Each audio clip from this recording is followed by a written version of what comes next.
വിദേശത്ത് നഴ്സിംഗ് ജോലി വാഗ്ദാനം ചെയ്ത് കോടികളുടെ തട്ടിപ്പ് നടത്തിയ സംഘത്തിൽപ്പെട്ട സുവിശേഷകയെ അഞ്ചൽ പോലീസ് അറസ്റ്റ് ചെയ്തു. അഞ്ചൽ മണ്ണൂർ സ്വദേശികളായ 3 പേരുടെ പരാതിയിലാണ് അറസ്റ്റ്.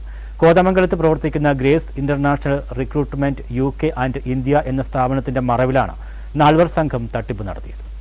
കോട്ടയം പാമ്പാടി പുത്തൻപറമ്പിൽ ഹൌസിൽ ജോളി വർഗീസിനെയാണ് അഞ്ചൽ പോലീസ് അറസ്റ്റ് ചെയ്തത്. ജോളി വർഗീസ് പത്തനംതിട്ടയിൽ പ്രവർത്തിക്കുന്ന സിലോൺ പെന്തക്കോസ്ത് സഭയിലെ സുവിശേഷകയാണ്. ഈ കേസിൽ ചങ്ങനാശ്ശേരി പായിപ്പാട് സ്വദേശിയും പാസ്റ്ററുമായ തോമസ് രാജനെ അഞ്ചൽ പോലീസ് നേരത്തെ അറസ്റ്റ് ചെയ്തതിനെ തുടർന്ന് കോടതി റിമാൻഡ് ചെയ്തിരുന്നു. അഞ്ചൽ മണ്ണൂർ സ്വദേശികളായ 3 പേരുടെ പരാതിയിലാണ് അഞ്ചൽ പോലീസ് ജോളി വർഗീസിനെ അറസ്റ്റ് ചെയ്തിരിക്കുന്നത്.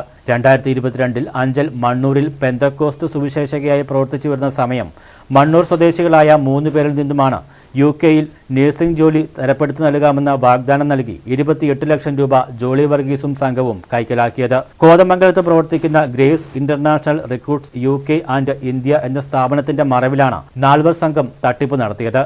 അഞ്ചൽ പോലീസ് പ്രത്യേക അന്വേഷണ സംഘം രൂപീകരിക്കുകയും കേസിലെ 1-ാം പ്രതിയായ തോമസ് രാജനെ സൈബർ പോലീസിന്റെ സഹായത്തോടുകൂടി തിരുവല്ലയ്ക്ക് സമീപം ലോഡ്ജിൽ നിന്ന് പിടികൂടി റിമാൻഡ് ചെയ്തിരുന്നു.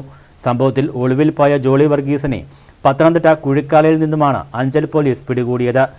പോലീസ് പ്രതികളുടെ മൊബൈൽ ഫോൺ പരിശോധിച്ചതിലും ബാങ്ക് അക്കൗണ്ടുകൾ പരിശോധിച്ചതിൽ നിന്നും ബർമ ഉൾപ്പെടെയുള്ള സ്ഥലങ്ങളിൽ നിന്നും UK അടക്കമുള്ള വിദേശ രാജ്യങ്ങളിൽ ജോലി തരപ്പെടുത്തി നൽകാമെന്ന് പറഞ്ഞ് കോടികളുടെ തട്ടിപ്പ് നടത്തിയതായി പോലീസ് കണ്ടെത്തി.